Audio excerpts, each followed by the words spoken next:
Ding dong, c'est la Saint-Valentin. Entre nous, qui va devoir faire la surprise? Qui va devoir organiser? Qui va devoir dépenser le plus pour faire plaisir à son partenaire? Je vais vous le dire, c'est les hommes. La plupart du temps, c'est à nous de tout faire. Généralement, les femmes attendent leur petit cadeau ou bien sa petite sortie, ses fleurs. C'est la fête de l'amour, pas la fête de la femme. Donc pourquoi on a l'impression que ce sont les hommes qui doivent faire le plus d'efforts? Alors oui, je sais, certaines femmes le font aussi. Certaines femmes le font même systématiquement.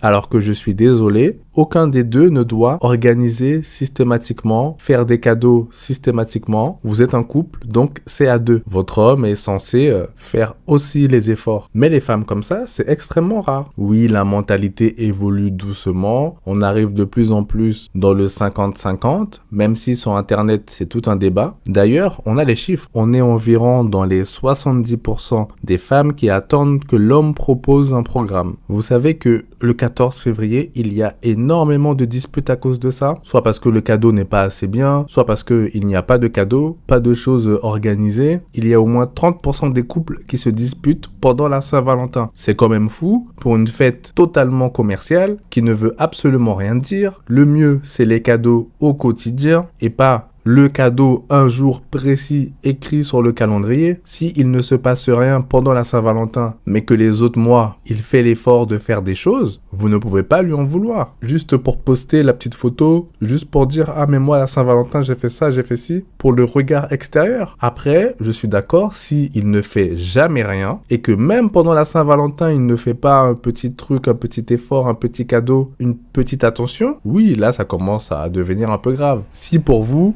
c'est important, bien sûr. Chacun a sa manière d'aimer. Beaucoup de personnes vont être intimidées pendant la Saint-Valentin. Vous allez voir sur les réseaux, tout le monde va partager les restaurants, les cadeaux. Les célébrités vont vous faire languir, ils vont vous montrer leur argent. Vous allez être extrêmement jaloux, jalouse parce que vous n'avez pas ça, que vous soyez célibataire ou en couple. Ça va même créer pas mal de disputes. Regarde lui, cet influenceur, il lui a offert ça. Ah mais regarde, mon ami, il a fait ça pour sa copine. Je mérite mieux. Même certains gars vont se sentir complexés. La Saint-Valentin sur les réseaux pour les gens célibataires ou qui sont en couple et qui ne font rien, waouh! C'est un jour qu'il faut limite éviter. Ne regardez pas, ne vous mettez pas sur les réseaux, vous allez être triste. Il suffit de ne pas regarder. Il suffit de faire comme si c'était un jour comme un autre. Ce n'est pas difficile à faire. Je parle pour les gens un peu fragiles, pour les gens un peu influençables, pour les gens qui se laissent un petit peu manipuler par les influenceurs, pour les gens qui n'ont pas énormément d'argent. Alors oui, ça peut motiver certaines personnes, se dire que moi aussi je veux cette vie-là. Mais aujourd'hui, se faire beaucoup d'argent, c'est très difficile de passer par